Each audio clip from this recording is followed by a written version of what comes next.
અગત્યના સમાચાર અંબાજી નજીક ગબ્બર રોડ ઉપર પોલીસ પર પથ્થરમારાની ઘટના સામે આવી છે। પાડલિયા ગામે ફોરેસ્ટની જમીન બાબતમાં થયો ફોરેસ્ટ અધિકારીઓ ઉપર પથ્થરમારો।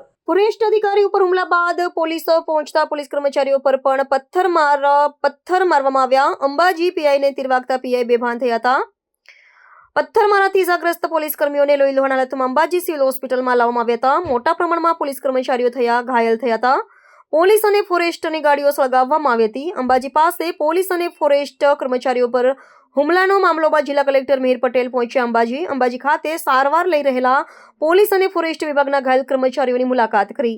સમગ્ર મામલે સ્થાનિક તંત્ર પાસેથી જિલ્લા કલેક્ટર મિહિર પટેલે વિગતો મેળવી ઘાયલ કર્મચારીઓ માટે તાત્કાલિક સારવાર મળે તે માટે કલેક્ટર દ્વારા કરાઈ સૂચના। દાંતા તાલુકાના પાડલિયા ગામે કે જે અંબાજીથી આશરે 12 કિલોમીટર દૂર આવેલું છે, ત્યાં સર્વે નંબર 9 કે જે ફોરેસ્ટ વિભાગની જગ્યા છે, ત્યાં સવારે 8:30 વાગે અંદાજિત નર્સરી અને પ્લાન્ટેશનની કામગીરી ચાલી રહી હતી।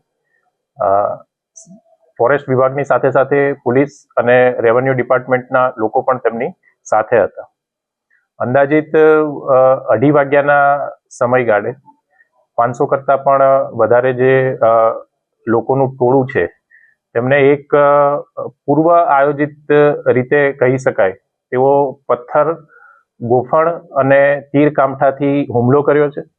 આ જે હુમલો થયો એમાં ફોરેસ્ટ વિભાગ, પોલીસ વિભાગ અને રેવન્યુ એડમિનિસ્ટ્રેશનના અંદાજિત 47 જેટલા અધિકારીઓ અને કર્મચારીઓને ઈજા થવા પામી છે, જેમાંથી 45 જે આપણા અધિકારી કર્મચારીઓ હતા કે જે ઈજાગ્રસ્ત થયા હતા, તેમને અહીંયા અંબાજી સિવિલ હોસ્પિટલ ખાતે લાવવામાં આવ્યા હતા અને એમાંથી વધુ સારવાર માટે 9 જણાને હાલમાં પાલનપુર ખાતે રિફર કરેલા છે અને 2 અધિકારીઓને સીધા જ પાલનપુર ખાતે અત્યારે સારવાર લઈ રહ્યા છે।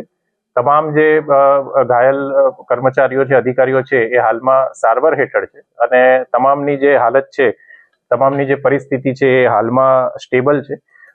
પોલીસ વિભાગ દ્વારા હાલમાં FIR જે નોંધવાની કાર્યવાહી ચાલુમાં છે અને આ સંદર્ભમાં પોલીસ વિભાગ દ્વારા કડકમાં કડક કાર્યવાહી કરવામાં આવશે।